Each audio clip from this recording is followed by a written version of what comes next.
بسم اللہ الرحمن الرحیم۔ السلام علیکم۔ کڈز فیری ٹیلز میں خوش آمدید ویوز۔ آج میں آپ کے لیے ایک اور سچی کہانی لے کر حاضر ہوئی ہوں۔ نئے آنے والے دوستوں سے گزارش ہے کہ اگر آپ نے ہمارا channel kids fairy tales subscribe نہیں کیا تو اس کو لازمی سبسکرائب کر لیں۔ چلیں آئیں آج کی کہانی سٹارٹ کرتے ہیں۔ سردیوں کے دن تھے، شدید سردی پڑ رہی تھی۔ میں اپنے بیڈ پر بیٹھی کتاب پڑھ رہی تھی کہ اچانک سے لائٹ چلی گئی۔ پھر میں نے پاس رکھے ہوئے ٹیبل پر موم بتی جلانے لگی۔ مجھے ایسا محسوس ہوا کہ جیسے کہ کھڑکی پر مجھے کوئی دیکھ رہا ہے۔ جب میں نے اٹھ کر دیکھا وہاں کوئی نہیں تھا۔ میں نے اپنا وہم سمجھا اور کھڑکی بند کر کے اپنے بیڈ پر آ گئی اور سو گئی۔ ایک ہلکی سی آہٹ پر میں اٹھ گئی۔ مجھے ایسا محسوس ہوا جیسے میرے پاؤں پر کوئی چیز رینگ رہی ہے۔ میں نے موم بتی جلائی لیکن وہاں کچھ نہیں تھا۔ پھر سے میں نے اسے اپنا وہم سمجھا، دوبارہ سونے کی کوشش کرنے لگی لیکن مجھے نیند نہیں آ رہی تھی۔ انہی سوچوں میں گم تھی کہ یہ میرا وہم نہیں ہو سکتا، کچھ تو تھا۔ پھر نہ جانے رات کے کون سے پہر میری آنکھ لگ گئی۔ دروازے پر دستک ہوئی۔ عروج بیٹی اٹھ جاؤ، صبح ہو گئی ہے، یہ میری ماں کی آواز تھی۔ میں اٹھی، جلدی سے ہاتھ منہ دھویا اور ناشتے کی ٹیبل پر بیٹھ کر ناشتہ کیا اور کالج کو چلی گئی۔ کالج کے گیٹ پر میری دوستیں میرا انتظار کر رہی تھی۔ یار عروج، تم نے آج آنے میں اتنی دیر کیوں کر دی؟ انہوں نے مجھے دیکھتے ہی کہا۔ وہ رات کو میں لیٹ سوئی تھی اس لیے صبح آنکھ نہ کھل سکی، میں نے جواب دیا، اور ساتھ ہی ہم اپنی کلاس میں چلی گئیں۔ چھٹی کے ٹائم ہم پھر گیٹ کے پاس آ گئیں۔ میری دوستیں جن میں سدرا، نورین، مہک، زمان، عمران اور شہزاد تھے۔ سدرا نے کہا کل ہم کو چھٹیاں ہو جائیں گے اور ہم سیر کے لیے کشمیر جائیں گے۔ زمان بولا واہ کیا آئیڈیا ہے، تو تم سب پرسوں تیار رہنا، میں سب کو پک کرنے آؤں گا۔ پھر سب نے ہی میری بات پر اتفاق کر لیا اور سب نے ہی جانے کی حامی بھر لی اور پروگرام بنا لیا کہ 2 دن بعد ہم سب مل کر ایک گروپ کی شکل میں کشمیر جائیں گے اور انجوائے کریں گے۔ ہم سب اپنے اپنے گھروں کو چل دیے۔ ہم سب کے گھر نزدیک ہی تھے۔ میں نے اپنے کمرے میں اپنی کتابیں رکھی اور کھانا کھانے کے لیے کچن میں چلی گئی۔ کھانا کھانے کے بعد میں اپنے کمرے میں آ کر اسٹڈی کرنے لگی۔ نہ جانے کب رات ہوئی پتہ نہیں چلا۔ میں کتاب پڑھتے پڑھتے سو گئی۔ رات کے نہ جانے کون سے پہر میری آنکھ کھل گئی۔ مجھے محسوس ہوا جیسے میرے پاؤں پر سانپ جیسی کوئی چیز رینگ رہی ہے۔ میں نے اٹھ کر لائٹ جلائی۔ میری نظر اپنی کرسی پر پڑی۔ میرا سانس بند ہونے لگا کیونکہ میرے سامنے ایک بہت بڑا سانپ تھا۔ اس کو دیکھتے ہی میرے منہ سے ایک چیخ نکلنے لگی تھی کہ میری آواز میرے حلق میں ہی دب گئی، اور ڈر اور خوف سے میرا حلق خشک ہو رہا تھا۔ کچھ بھی سمجھ نہیں آ رہی تھی کہ میں کیا کروں۔ وہ ناگ میرے سامنے ہی پھن پھلائے بیٹھا ہوا تھا۔ میری ڈری ہوئی نظر اس کو دیکھ رہی تھی کہ وہ بیٹھے بیٹھے ہی غائب ہو گیا۔ میں نے خدا کا شکر ادا کیا اور دوبارہ سونے کی کوشش کرنے لگی لیکن نیند میری آنکھوں سے کوسوں دور تھی۔ سانپ کا خوف اور ڈر میری نس نس میں بیٹھ چکا تھا۔ لیٹے ہوئے بھی مجھے ایسا محسوس ہو رہا تھا کہ وہ کہیں سے بھی پھر نکل آئے گا، لیکن ایسا نہ ہوا، اور لیٹے لیٹے ہی نہ جانے میری کب آنکھ لگ گئی اور میں گہری نیند سو گئی۔ فجر کے وقت میری ماما نے مجھے آواز دے کر جگایا، اٹھ جاؤ بیٹی نماز پڑھ لو۔ میں جلدی سے اٹھی اور وضو کرنے کے بعد نماز پڑھنے لگی۔ نماز پڑھنے کے بعد قرآن پاک کی تلاوت کرنے لگی۔ اتنے میں سورج کی کرنیں چمک اٹھیں۔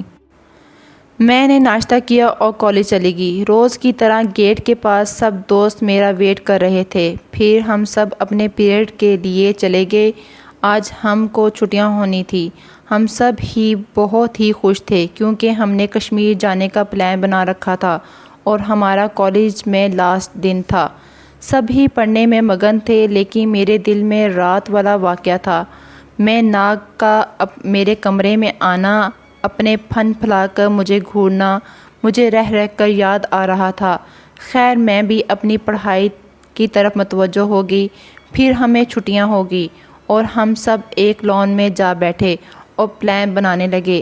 زمان بولا کل 8 بجے تم سب تیار رہنا، میں تم سب کو لینے آؤں گا۔ ٹھیک ہے ہم تیار ہی رہیں گے، لیکن تم جلدی آنے کی کوشش کرنا، کیونکہ ہم چاہتے ہیں کہ ہم یہ سفر صبح ہی شروع کریں تاکہ دن میں ہی اپنی منزل تک پہنچ جائے۔ میں نے کہا ہاں میں جلدی آ جاؤں گا، زمان نے کہا۔ اور پھر ہم سب اپنے اپنے گھروں کو چلے گئے۔ یہ رات بھی میری ناک کی سوچوں میں گزری تھی، لیکن آج ناک دکھائی نہیں دیا تھا، لیکن اس کی موجودگی کا احساس دل میں موجود تھا کہ وہ کسی بھی لمحے آ سکتا ہے۔ جب تک میں جاگتی رہی ناک کی سوچتی ہی رہی۔ دوسرے دن سدرا، نورین، مہک، عمران، شہزاد 8 بجے سے پہلے ہی میرے گھر تیار ہو کر آ گئے۔ میں بھی تیار ہو چکی تھی، ہلکا سا میک اپ کیا ہوا تھا، مجھے ہلکا میک اپ ہی نکھار پیدا کرتا تھا۔ مہک مجھے ہی دیکھ رہی تھی، بولی عروج آج تم بہت ہی خوبصورت لگ رہی ہو، لگتا ہے کسی کو اپنا جلوہ دکھا کر قتل کرنے کا ارادہ ہے۔ اس کی بات سن کر میں نے کہا یا چھوڑو ان باتوں کو، میں پہلے جیسی ہی ہوں، بس کچھ تیاری کی ہے، ہلکا سا میک اپ کیا ہے۔ وہ بولی ہاں جانتی ہوں ہلکا سا میک اپ کیا ہے، لیکن ایسے لگ رہا ہے جیسے کسی پرستان کی شہزادی ہو۔ اس کی بات پر میں مسکرا دی اور پھر سب ہی ادھر ادھر کی باتوں میں مشغول ہو گئے۔ کسی کے گھر والوں نے ہمیں جانے سے نہ روکا تھا، بس یہی کہا تھا کہ اپنا دھیان رکھنا، ہر کام میں احتیاط کرنا، بس کچھ سمجھا کر ہمیں اجازت دے دی تھی۔ باہر زمان کی گاڑی کے ہارن چیخ رہے تھے، وہ بھی آ چکا تھا۔ آ گیا ہے زمان، جلدی نکلو اب، مہک نے کہا۔ ہاں چلو، میں نے کہا اور اپنا سامان پکڑ لیا۔ ماما نے ہمیں دعاؤں کے ساتھ رخصت کیا۔ ہم سب گاڑی میں آ بیٹھے تو سدرا بولی زمان تم نے آنے میں بہت دیر کر دی ہے، ہم کب سے عروج کے ہاں بیٹھے ہوئے تھے۔ ہاں جانتا ہوں کہ میں لیٹ ہو گیا تھا، اس کی وجہ گاڑی کو چیک کرانا تھا، کیونکہ ہم ایک لمبے سفر پر جا رہے ہیں۔ میں نہیں چاہتا ہوں کہ رستے میں گاڑی کی وجہ سے کوئی مسئلہ بن جائے۔ چلو اب جلدی سے بیٹھو گاڑی میں چلتے ہیں، زمان نے جو کچھ اس نے کیا بتاتے ہوئے کہا۔ ہم گاڑی میں بیٹھ گئے اور ہمارا سفر کشمیر کی طرف شروع ہو گیا۔ رستے میں ہم نے بہت ہنسی مذاق کیے۔ گاڑی کے شیشے میں زمان سدرا کو بار بار دیکھ رہا تھا، وہ سدرا سے بہت ہی پیار کرتا تھا اور سدرا بھی، جبکہ مہک شہزاد کو اور نورین عمران کو۔ عمران میرا منہ بھولا بھائی بنا ہوا تھا، سدرا اور مہک آپس میں کزنیں تھیں۔ باتوں ہی باتوں میں پتہ ہی نہ چلا کہ کب کشمیر کی حسین وادی شروع ہو گئی۔ زمان نے کشمیر کے کسی ہوٹل کے پاس گاڑی روک دی، وہاں سے ہم نے پہلے کھانا کھایا اور اس کے بعد اپنے اپنے روم بک کروائے۔ پھر ہم سب اپنے اپنے کمروں میں آ گئے۔ سورج ڈھلنے والا تھا، تھکان کی وجہ سے مجھے جلدی نیند آ گئی اور میں سو گئی۔ میں نے خواب میں دیکھا میں کشمیر کے کسی انجانی سی جگہ پر ہوں، کوئی بندہ بشر نہیں تھا، بس پرندوں کی چہچہاہٹ ہو رہی تھی۔ میں بس چلتے ہی جا رہی تھی، میرے قدم خود بخود ایک جگہ پر رک گئے۔ ایک سانپ پھن پھلائے میری طرف آ رہا تھا، میں نے چیخ ماری اور بھاگنے کی کوشش کرنے لگی، لیکن میرے قدم من وزنی ہو گئے، میں لاکھ کوشش کے باوجود بھی نہ بھاگ سکی۔ جیسے ہی سانپ میرے قریب آیا تو اس کو آگ لگ گئی تھی۔ میں حیران نظروں سے یہ منظر دیکھ رہی تھی کہ ایک خطرناک سانپ کو آگ کیسے لگ گئی۔ میں نے دیکھا تو دور سے ایک لڑکا مجھے اپنی طرف آتا ہوا دکھائی دیا، وہ بھی بہت خوبصورت لگ رہا تھا۔ وہ میرے پاس آیا، میں اس کی آنکھوں میں کھو سی گئی تھی، نہ جانے اس کی آنکھوں میں کیا کشش تھی، نہ چاہتے ہوئے بھی میں اس کی آنکھوں میں ڈوبتی چلی گئی اور وہ بھی مجھ کو دیکھتا رہا تھا۔ کچھ دیر بعد بولا خدا نے تم کو کتنا خوبصورت بنایا ہے، اس نے میرا ہاتھ تھامتے ہوئے کہا، آؤ میرے ساتھ۔ وہ میرا ہاتھ پکڑے ایک طرف کو جانے لگا، میں بس اس کی آنکھوں میں کھوئی ہوئی تھی کہ اس کے ہاتھ پکڑتے ہی میری آنکھ کھل گئی۔ خوف اور ڈر کے مارے سردی میں بھی میرے پسینے چھوٹ گئے۔ وہ انجان سا لڑکا کون تھا اور مجھ کو کہاں لے جا رہا تھا؟ اتنے میں دروازے پر دستک ہوئی، میں نے اٹھ کر دروازہ کھولا۔ سامنے باہر سدرا کھڑی تھی، مجھے ڈرے ہوئے دیکھ کر بولی عروج کیا بات ہے، تم بہت ڈری ہوئی لگ رہی ہو۔ جواب میں نے اس کو خواب والی ساری کہانی سنا دی۔ اس نے کہا تمہارا وہم ہے۔ میں نے کہا وہم نہیں ہے، ایسا میرے ساتھ کئی بار ہو چکا ہے۔ وہ بولی یار کچھ نہیں ہوگا، ہم سب ہیں نا تمہارے ساتھ، کوئی تمہارا بال بھی بھیگا نہیں کر سکتا۔ اس نے مجھے کچھ حوصلہ دیا اور میں پہلے سے کافی بہتر ہو گئی تھی۔ میرے چہرے پر چھایا ہوا خوف آہستہ آہستہ ختم ہو گیا تھا۔ پھر ایک ایک کر کے سارے ہی دوست میرے پاس آ گئے۔ عمران بولا چلو سب کہیں گھومنے چلتے ہیں۔ ہاں ٹھیک ہے، سب نے کہا اور تیار ہونے لگے، جبکہ میں چپ چاپ بیٹھی رہی۔ عمران بولا بہن عروج تم نہیں ہمارے ساتھ چلو گی؟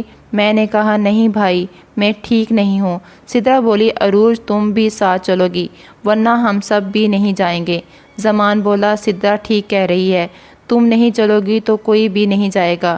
پھر میں نہ چاہتے ہوئے بھی تیار ہوگی اور ہم کشمیر کی ایک حسین سی وادی کی طرف چل دیے۔ ہر طرف پہاڑ ہی پہاڑ، بہتا ہوا دریا اور ہرے بھرے لہلہاتے ہوئے کھیت، ٹھنڈی ٹھنڈی ہوا چل رہی تھی، من کو بہت بھلی لگ رہی تھی۔ یہ سب دیکھ کر میرا دل باغ باغ ہو گیا، میں بہت ہی خوش تھی۔ مہک بولی واہ کتنی خوبصورت یہ وادی ہے، اس سے پہلے تو میں نے آج تک نہیں دیکھی۔ سب بہت خوش لگ رہے تھے اور ہماری اس خوشی کو نہ جانے کس کی نظر لگ گئی۔ ایک جھاڑی سے ایک سانپ نمودار ہوا، میں نے دیکھ کر چیخ ماری۔ سدرا میری طرف بھاگی ہوئی آئی اور بولی عروج عروج کیا ہوا ہے؟ وہ سانپ! ڈر اور خوف کی وجہ سے میرے منہ سے آواز نہیں نکل رہی تھی۔ سدرا نے بھی سانپ کو دیکھ کر ایک چیخ ماری، جیسے سنتے ہی زمان بھی بھاگا ہوا چلا آیا۔ تم دونوں کو کیا ہو گیا ہے؟ وہ آتے ہی بولا زمان وہ سانپ دیکھو، وہ ہماری طرف ہی آ رہا ہے۔ میں نے ڈرتے ہوئے کہا کہاں ہے سانپ؟ اس نے ادھر ادھر دیکھتے ہوئے کہا وہ دیکھو سامنے جھاڑی کے پاس۔ اتنے میں سب ہی اکٹھے ہو گئے تھے، سانپ کو سب نے دیکھ لیا تھا۔ سدرا سوچوں میں گم تھی، وہ نہ رہ سکی اور مجھ سے بولی عروج تم نے سچ کہا تھا اور جو سانپ کے بارے میں بتایا تھا سچ ہی بتایا تھا۔ اتنے میں وہ سانپ ہمارے بہت ہی قریب آ گیا تھا اور اس نے اچانک شہزاد پر حملہ کر دیا۔ شہزاد چیختے ہوئے بھاگا بچاؤ زمان، عمران یا کچھ کرو پلیز بچاؤ، ہماری سمجھ میں کچھ نہیں آ رہا تھا۔ نورین کی نظر پڑے ہوئے ایک ڈنڈے پر پڑی، جتنی دیر میں وہ ڈنڈا لینے گئی سانپ نے شہزاد کو اپنا شکار بنا لیا تھا۔ شہزاد تڑپنے لگا اور زمین پر گر گیا۔ نورین نے ڈنڈا زمان کو دیا، زمان نے ڈنڈے سے سانپ کو مار دیا اور ہم سب شہزاد کی طرف بڑھے۔ شہزاد اپنی آخری سانسیں لے رہا تھا۔ مہک رو رہی تھی شہزاد تم مجھ کو چھوڑ کر نہیں جا سکتے، تمہیں مرنے نہیں دوں گی، پلیز شہزاد اٹھو، شہزاد اٹھو۔ شہزاد کے منہ سے جھاگ نکلنے لگی، شہزاد مر چکا تھا۔ ہم سب کا رو رو کر برا حال تھا، مہک تو پاگل ہی ہو چکی تھی۔ ہم نے مل کر شہزاد کی لاش کو اٹھایا اور قریبی قبرستان میں دفنا دیا۔ ہمارے علاوہ شہزاد کا اس دنیا میں کوئی نہیں تھا جسے ہم بتا سکتے، اس لیے ہم نے ہی اس کو دفنا دیا۔ پھر ہم سب ہوٹل میں آ گئے۔ مہک ابھی بھی رو رہی تھی۔ میں نے مہک کو حوصلہ دیا اور اپنے کمرے میں لے گئی۔ سب ہی میرے کمرے میں موجود تھے۔ عمران بولا یہ سب کیسے ہو گیا؟ ہماری خوشیوں کو کسی کی نظر لگ گئی ہے، صبح ہوتے ہی ہم یہاں سے چلے جائیں گے، تم سب اپنی اپنی پیکنگ کر لینا۔ پھر سب اپنے اپنے کمروں میں چلے گئے۔ مہک کا من نہیں لگ رہا تھا، وہ سوچوں میں گم تھی۔ ایک سرسراہٹ پر اس نے اپنے سامنے والی کھڑکی پر دیکھا، وہاں بہت بڑا سا ناگ تھا۔ مارے خوف کے اس کی آواز دب کر رہ گئی۔ سانپ آہستہ آہستہ رینگتا ہوا اس کے بیڈ پر آ گیا جہاں وہ بیٹھی تھی۔ اس نے اپنے آپ کو بچانے کی بہت کوشش کی لیکن وہ اپنی جگہ سے ہل بھی نہ سکی، جیسا کہ اس کو کسی نے روک رکھا تھا۔ پھر سانپ نے اس کو بھی اپنا شکار بنا لیا اور وہ بھی دنیا سے چل بسی۔ صبح ہوتے ہی سدرا، زمان، عمران اور نورین میرے پاس آ گئے۔ میں نے پوچھا مہک نہیں آئی؟ نورین بولی ہم نے سوچا تھا کہ وہ تمہارے پاس ہوگی، ہو سکتا ہے وہ اپنے کمرے میں ہو۔ عمران بھائی نے کہا میں بلا کر لاتا ہوں، کمرے کے باہر کھڑا اسے آواز دے رہا تھا۔ مہک نے کوئی جواب نہ دیا۔ پھر ہم سب کمرے کے باہر اکٹھے ہو گئے۔ یار زمان کچھ تو گڑبڑ ہے۔ زمان اور عمران بھائی نے مل کر دروازہ توڑ دیا۔ جب ہم اندر گئے ہمارے تو ہوش اڑ گئے، سامنے مہک کی لاش پڑی تھی، میں لاش کے پاس جا کر پھوٹ پھوٹ کر رونے لگی۔ مہک، تم کو کیا ہو گیا ہے؟ تم ہمیں چھوڑ کر نہیں جا سکتی۔ ہم سب ہی رو رہے تھے۔ آج ہمارا دوسرا دوست بھی چھوڑ کر چلا گیا ہے۔ پھر ہم نے مہک کے گھر والوں کو فون کر کے بتا دیا۔ ان کے گھر میں بھی قیامت برپا تھی۔ پھر اس کو بھی کفن دیکھ کر دفنا دیا۔ ہم قبرستان سے ہوٹل واپس آ گئے۔ کچھ دن گزرنے کے بعد میرے باقی کے دوستوں کو بھی سانپ نے ایک ایک کر کے موت کے گھاٹ اتار دیا۔ صرف سدرا اور میں بچ گئی۔ ایک دن میں اور سدرا اپنے دوستوں کی قبروں پہ گئی۔ اچانک سے تیز آندھی آ گئی۔ ہم نے سوچا اب کیا کریں؟ اچانک سے موسم بھی خراب ہو گیا۔ ہم واپس کیسے جائیں گے؟ ہوٹل تو بہت دور ہے۔ پھر ہم دونوں ایک انجان سے رستے پر چل پڑی۔ چلتے چلتے ہمارے قدم خود بخود رک گئے۔ دور سے ایک لڑکا آتا ہوا دکھائی دیا۔ جب وہ قریب آیا میرے اوپر تو حیرت کے پہاڑ ٹوٹ پڑے۔ میں نے سدرا سے کہا یہ وہی لڑکا ہے جو میرے خواب میں آیا تھا، پر یہ کیسے ہو سکتا ہے؟ وہ تو ایک خواب تھا، خواب سچ کیسے ہو سکتا ہے؟ میرے ذہن میں کئی سوال تھے۔ وہ ہمارے قریب آ کر رک گیا۔ میں تو اس کو آنکھوں میں کھو گئی۔ نہ جانے کیا کشش تھی اس کی آنکھوں میں اس کی آنکھوں کی گہرائی میں ڈوبتی چلی گئی۔ سدرا بھی پریشان تھی۔ وہ لڑکا بولا تم کہاں کھو گئی ہو عروج؟ تو تم میرا نام کیسے جانتے ہو؟ تم کون ہو؟ اس کے منہ سے اپنا نام سن کر میں حیرت میں ڈوب گئی تھی۔ میرا نام آفتاب ہے اور میں یہی ایک باغ کی حویلی میں رہتا ہوں۔ پر تم میرا نام کیسے جانتے ہو؟ میں نے اپنی بات پر زور دیتے ہوئے کہا میں آپ کے بارے میں سب کچھ جانتا ہوں۔ یہ آپ کی دوست سدرا ہی ہے نا؟ سدرا تو بت بنے اس کو ہی دیکھے جا رہی تھی۔ آپ کے اور بھی دوست تھے جن کو سانپ نے ڈس لیا۔ یہ سانپوں کا علاقہ ہے، یہاں سانپوں کا راج ہے۔ مجھے تم دونوں کی فکر ہونے لگی تو یہاں چلا آیا ہوں۔ ہاں یہ تو ٹھیک ہے، پر تم ہمارے بارے میں یہ سب کچھ کیسے جانتے ہو؟ میں نے پھر سے پوچھا۔ تم میرے ساتھ چلو، میں سب کچھ بتاتا ہوں، اس نے کہا تو ہم نے چاہتے ہوئے بھی اس کے ساتھ چل پڑے اور ہم کو ایک خوبصورت سی حویلی میں لے گیا اور ہم کو ایک کمرے میں بٹھا دیا گیا۔ تم دونوں یہاں بیٹھو، میں تمہارے لیے کچھ کھانے کو لاتا ہوں۔ سدرا نے کہا عروج اتنی بڑی حویلی میں یہ آفتاب اکیلا ہی رہتا ہے، اس کا کوئی تو ہوگا۔ ہم کمرے میں جائزہ لینے لگی، پر دیوار پر بڑی بڑی تصویریں تھیں۔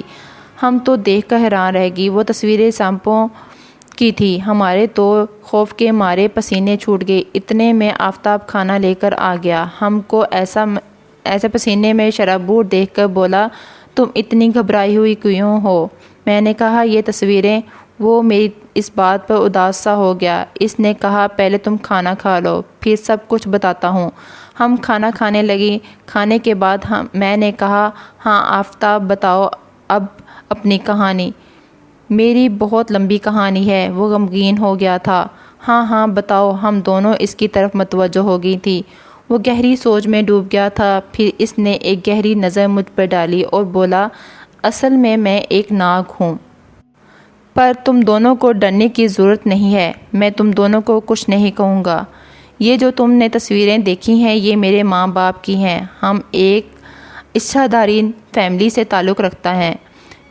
ان دونوں کی بات ہے جب میری ماں اور باپ ٹرین میں سفر کر رہے تھے۔ ہر مسافر کی نظر میرے ماں باپ پر تھی۔ ہر کوئی یہی کہتا تھا کہ یہ دونوں کتنے خوبصورت ہیں۔ ہر کوئی تعریف کر رہا تھا کہ کسی ٹرین میں ایک جوگی بھی تھا۔ اس نے دیکھتے ہی کہا یہ دونوں اچھادھاری ناگ اور ناگن ہیں۔ جب ٹرین اپنے اسٹیشن پر آئی میرے ماں باپ اترے اور جوگی بھی وہاں ہی اتر گیا۔ میرے ماں باپ اپنے ناگ روپ میں آگے اور جنگل کی طرف بھاگنے لگے۔ وہ جوگی بھی میرے ماں باپ کے پیچھے ہو لیا تھا۔ جوگی نے میرے باپ کو پکڑ لیا۔ میری ماں بھاگنے میں کامیاب ہوگی۔ وہ میرے والد کو اپنے ساتھ لے گیا اور جا کر قید کر دیا۔ جس قید خانے میں ڈالا تھا وہاں سے بھاگنے کا کوئی رستہ نہیں تھا، نہ کوئی کھڑکی، نہ کوئی سوراخ، اور دروازہ بھی اس نے منتروں سے بند کر دیا۔ میرے والد نے بہت کوشش کی تھی بھاگنے کی مگر وہ ناکام رہے۔ کچھ دن گزرنے کے بعد انہوں نے دیوار میں سر مار مار کر اپنی جان دے دی اور میری ماں اب اس دنیا میں اکیلی رہ گئی۔ کچھ دنوں کے بعد میری ماں نے مجھے جنگل میں جنم دیا اور انہوں نے میری خوب دیکھ بھال کی۔ میں اپنی ماں سے بہت پیار کرتا تھا، ان کی طرح میں بہت ہی خوبصورت تھا۔ ایک دن میں نے اپنی ماں سے پوچھا، ماں میرے ابو کون ہیں اور کہاں ہیں؟ میری ماں کی آنکھوں میں آنسو آ گئے اور انہوں نے مجھے کہا، تمہارے باپ کو ایک جوگی لے گیا تھا اور اس نے قید خانے میں ان کو بند کر دیا، جہاں نہ کوئی کھڑکی تھی نہ کوئی سوراخ تھا جن سے وہ باہر نکل سکتے تھے، اس لیے انہوں نے تڑپ تڑپ کر اپنی جان دے دی۔ میری ماں چپ ہو گئی تو میری آنکھوں میں بھی آنسو کا سیلاب تھا۔ ماں، میں اس جوگی کو چھوڑوں گا نہیں، اس نے مجھے یتیم کر دیا ہے، میں اس کی نسل کو ہی ختم کر دوں گا۔ میں نے اپنی ماں سے عہد کیا تھا، جو میرے ماں باپ کے پیار کے دشمن تھے، میں ان کو زندہ نہیں چھوڑوں گا، اور میں ایک خونی ناگ بن گیا۔ اور جس دن میں نے اپنی ماں سے عہد و قرار کیا تھا، اسی دن سے ایک خواب میرا پیچھا کرنے لگا تھا۔ خواب میں اکثر ایک خوبصورت لڑکی کے سائے کے پیچھے چلتا تھا۔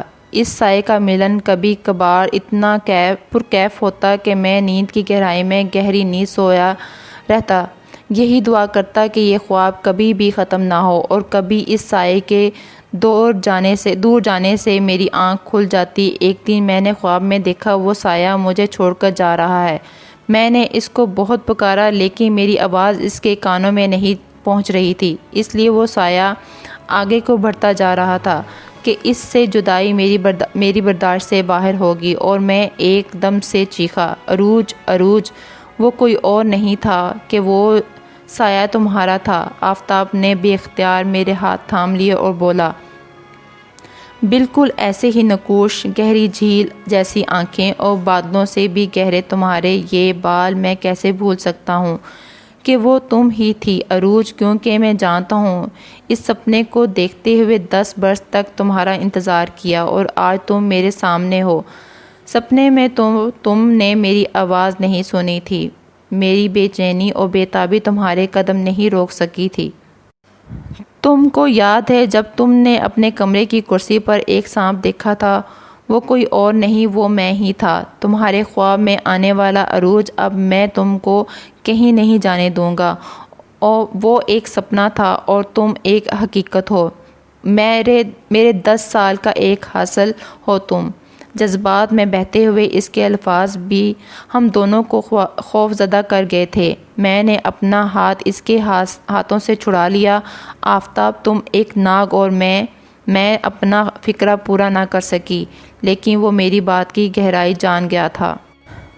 اس نے میری بات کو مکمل کیا، ہاں عروج، تم بلندی ہو اور میں بلندیوں پر ہی چمکتا ہوں۔ آفتاب، تم کو مجھ سے ڈرنے کی ضرورت نہیں ہے کہ تم کو اور تم سے تعلق رکھنے والے کسی بھی انسان کو کوئی نقصان نہیں پہنچاؤں گا، کہ تمہاری محبت میرے دل میں اس وقت کی ہے جب ایک بچہ اپنا ہوش بھی نہیں سنبھال پاتا۔ اب میرے چہرے پر اطمینان نظر آ رہا تھا، کیونکہ اس کی سٹوری سن کر ہمیں اس کے خونی ناگ ہونے کا اندیشہ ہوا تھا کہ وہ کسی بھی لمحے ہم کو مار سکتا ہے، اور اب دل میں نہیں رہا تھا۔ میں نے کہا، آفتاب، میں تمہارے دشمنوں کی تلاش میں تمہارا پورا ساتھ دوں گی، لیکن اس کے لیے ہم کو کیا کرنا ہوگا؟ باتوں ہی باتوں میں ہم نے پلان بنا لیا۔ سدرا نے کہا، عروج، تمہارا دماغ خراب ہو گیا ہے، اتنا بڑا رسک لینے کی کیا ضرورت ہے؟ اس میں تمہاری جان بھی جا سکتی ہے۔ ہاں سدرا، جانتی ہوں کہ میں ایک رسک لے رہی ہوں، لیکن مجھے اپنی جان کی کوئی پرواہ نہیں ہے۔ اگر میری ذرا سی مدد سے کسی کو فائدہ ہوتا ہے تو میرے لیے اس سے بڑھ کر دوسری کوئی خوشی نہیں۔ سدرا کی ہر بات مجھ پر بے اثر ثابت ہوتی جا رہی تھی۔ ہم دونوں وہاں سے نکل آئے کہ رستے میں یکدم مجھے کسی ناگ نے ڈس لیا۔ ہر طرف شور شرابہ تھا، لوگ جمع ہوتے جا رہے تھے۔ سڑک پر میں بڑی درد سے کرا رہی تھی، درد کے مارے میرا برا حال تھا۔ کوئی کہہ رہا تھا کہ ڈاکٹر کو بلاؤ، کوئی کچھ کہہ رہا تھا، کوئی کچھ۔ اتنے میں ہجوم میں ایک گاڑی آ کر رک گئی۔ عروج عروج، وہ پکارتا ہوا میری طرف بڑھا۔ اس نے بے قراری سے پوچھا، کیا ہوا ہے؟ ناگ، ہاں وہ ناگ جس نے مجھے ڈسا ہے وہ ادھر جنگل کی طرف گیا ہے۔ میں درد کے مارے بامشکل اپنا فکرہ پورا کر پائی۔ لوگوں میں خوف و ہراس پھیل گیا تھا۔ انہی لوگوں میں ایک بزرگ آدمی کی آواز ابھری، بیٹا لاپرواہی نہ کرو، ادھر پاس ہی جوگیوں کی جھونپڑیاں ہیں، اس کو جلدی جلدی ادھر لے جاؤ اس سے پہلے کہ ناگ کا زہر جسم میں پھیل جائے۔ اس نے مجھ کو جلدی سے گاڑی کی پچھلی سائڈ پر لٹایا، خود جلدی سے ڈرائیونگ سیٹ سنبھالی، ساتھ اس بزرگ کو بھی بٹھا لیا تاکہ وہ جھونپڑی تک جانے میں ہماری مدد کر سکے۔ جب جھونپڑی میں پہنچے تو بڑے بڑے 3 جوگی آگے آئے۔ ان میں سے ایک جوگی بولا جو دیکھنے میں کچھ سیانا لگ رہا تھا، کہا اس وقت جس ناگ نے اس کو ڈسا ہے اس کو ڈھونڈنا ذرا مشکل کام ہے، لیکن اس نے جس جگہ پر ڈسا ہے ہم ادھر دوائی لگا دیتے ہیں تاکہ زہر جسم میں پھیلنے نہ پائے۔ جیسے ہی جوگی نے چٹکی بھر دوائی اس زخم پر لگائی تو میرا درد کم ہو گیا۔ واپس جانے کا جب سوچ رہے تھے اچانک کسی کی آواز سنائی دی، رکو، خوش قسمت ہو تم، وہ تمہاری۔ آفتاب نے کہا یہ میری وائف ہے۔ آفتاب کی اس بات پر میں چونک سی گئی، لیکن اس لمحے میں کچھ بھی نہ بول سکی کیونکہ میں اپنی الجھن کا شکار تھی۔ خوش قسمت ہے تمہاری بیوی کہ ناگ نے اس کو ڈسا نہیں، صرف خون ہی چوسا ہے، اس لیے یہ بچ گئی ہے، ورنہ مرہم لگانے سے پہلے ہی یہ مر جاتی۔ رسمی سی بات چیت کے بعد ہم واپس آ رہے تھے، رستے میں نے آفتاب سے کہا جی جناب، ان میں سے کوئی آپ کا دشمن ہے؟ اس نے کہا ہاں ہے۔ وہ کون ہے؟ میں نے پوچھا۔ جو ہم کو خوش قسمت کہنے والا خود بد قسمت ہے، اس کی زندگی کے دن تھوڑے رہ گئے ہیں، وہ میری ماں اور باپ کو جدا کرنے والا صرف کچھ ہی گھنٹوں کا مہمان ہے۔ پھر آفتاب نے ہمیں ہوٹل میں چھوڑا، وہ خود اپنی ماں کو ملنے گیا۔ جب حویلی پہنچا تو اس کی ماں نہیں تھی، وہ اپنی ماں کو پکار رہا تھا۔ جب ماں کے کمرے میں گیا تو آگے سے ماں کی لاش پڑی تھی۔ وہ ماں سے لپٹ کر رونے لگا، ماں آپ کو کیا ہو گیا ہے؟ کس نے مارا ہے آپ کو؟ وہ رو کر پاگل ہو رہا تھا، آج اس کی دنیا اجڑ گئی تھی۔ پھر اس نے اپنی ماں کی آنکھوں میں قاتل کا چہرہ دیکھا، وہ قاتل کوئی اور نہیں تھا، وہی جوگی تھا۔ جوگی کے بچے، میں تم کو نہیں چھوڑوں گا۔ نہیں، تم نے میری ماں کو بھی مار دیا، میں تمہاری نسل ختم کر دوں گا۔ وہ بے اختیار روئے جا رہا تھا۔ اس نے ماں کی لاش کو اٹھایا اور قبرستان کی طرف چل دیا، جہاں پر اس نے اس کو جا کر دفنا دیا۔ پھر وہ اپنے ناگ روپ میں آ کر جھونپڑی میں آ گیا۔ رات کا سماں تھا، جوگی اور اس کے بیوی بچے پرسکون نیند سو رہے تھے۔ اس نے ان سب کو ڈس لیا، پھر وہ نہ ہی گہری نیند ہمیشہ ہمیشہ کے لیے سو گئے۔ اب وہ میرے پاس آ رہا تھا، اس نے اپنا انتقام پورا کر لیا تھا، اپنی ماں کے ساتھ عہد و اقرار کو پورا کیا۔ پھر وہ میرے پاس آ گیا اور رو رہا تھا، اس کی آنکھوں میں آنسو دیکھ کر میں تڑپ سی گئی اور اس سے پوچھا کیا ہوا آفتاب، تم رو کیوں رہے ہو؟ میری ماں مجھے چھوڑ کر چلی گئی، اس نے جوگی نے میری ماں کو مار دیا ہے، مجھے بے سہارا کر دیا ہے۔ وہ روتے ہوئے کہانی سنائے جا رہا تھا اور میں اس کی کہانی سنتی جا رہی تھی۔ لیکن تم تو اس کو مارنے گئے تھے؟ میں نے دکھی سے انداز میں پوچھا۔ ہاں، ایسا ہی کرنے گیا تھا، لیکن اس سے پہلے اس نے میری ماں کو مجھ سے جدا کر دیا۔ میں نے اس کو کچھ حوصلہ دیا۔ وہ بولا عروج، آئی ریکویسٹ یو، پلیز مجھ سے شادی کر لو۔ اس کے کہے یہ الفاظ میرے لیے کسی شوق سے کم نہیں تھے۔ میں نے کہا یہ کیسے ہو سکتا ہے؟ تم ایک ناگ ہو اور میں ایک انسان ہوں، ناگ اور انسان کا ملن نہیں ہو سکتا۔ میں تم سے ہمیشہ پیار کرتی رہوں گی، لیکن میں تم سے شادی نہیں کر سکتی ہوں۔ پلیز تم اپنی دنیا میں واپس لوٹ جاؤ۔ آفتاب کی آنکھوں میں آنسو جاری ہو گئے۔ پھر اس نے میرا چہرہ اپنے ہاتھوں میں لیا اور کہنے لگا عروج، میں بھی تم سے ہمیشہ پیار کرتا رہوں گا۔ پھر وہ واپس چلا گیا اور میں رو رو کر پاگل ہو چکی تھی۔ آج آفتاب اس دنیا میں اکیلا رہ گیا۔ ہر بار ٹرپ منانے جہاں کشمیر میں آئی تھی، لیکن اب کی بار میں اکیلی واپس نہیں جا رہی، کسی کی خوبصورت یادوں کو اپنے ساتھ لے کر جا رہی ہوں۔ وہ ہمیشہ میرے دل میں رہے گا اور اس کا خیال ہر پل میرے ساتھ ہوگا۔ پھر سدرا اور میں گھر لوٹ گئیں۔